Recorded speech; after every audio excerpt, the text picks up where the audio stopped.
इबादत गाहों को जन्नत होना चाहिए। अक़वाम मुत्तहिदा के सेक्रेटरी जनरल का पाकिस्तान के मुस्तकिल मंदूब मुनीर अकरम को फोन का इज़हार। पाकिस्तान ने फाइनेंशियल एक्शन टास्क फोर्स की 27 में से 26 शराइत पूरी कर ली। जून तक ग्रे लिस्ट में रखने का फैसला। पेरिस इजलास में पाकिस्तानी इक़दाम की तारीफ। पाकि वजीर हमाद अजहर का ट्वीट।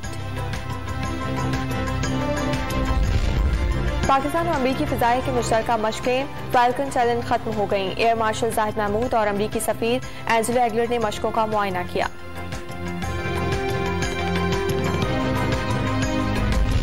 तहरीक अदम एतमाद पर मुशावरत के लिए लीगी रहनुमाओं की अहम बैठक। नवाज शरीफ और मरीम नवाज की बजरिया वीडियो लिंक शिरकत। लीगी कायद को मौलाना फजलुर रहमान और आसिफ अली जरदारी से गुफ्तगू पर एतमाद में लिया गया।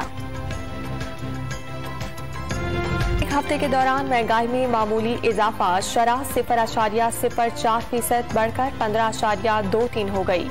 LPG, चिकन, मटन, बीफ, दाल, चना, चाय, दूध और दही महंगा हुआ। यूक्रेन में फंसे पाकिस्तानियों की बड़ी तादाद में पड़ोसी मुल्क पोलैंड पहुंच गई। रजिस्ट्रेशन कराने वालों को खुसूसी तैयारे पर वतन वापस लाया जाएगा। और रावलपिंडी टेस्ट का दूसरा रोज पाकिस्तान आज एक विकेट पर 245 रन के साथ खेल शुरू करेगा। पहले दिन इमामुल हक की सेंचुरी और अजहर अली ने भी 50 बनाई।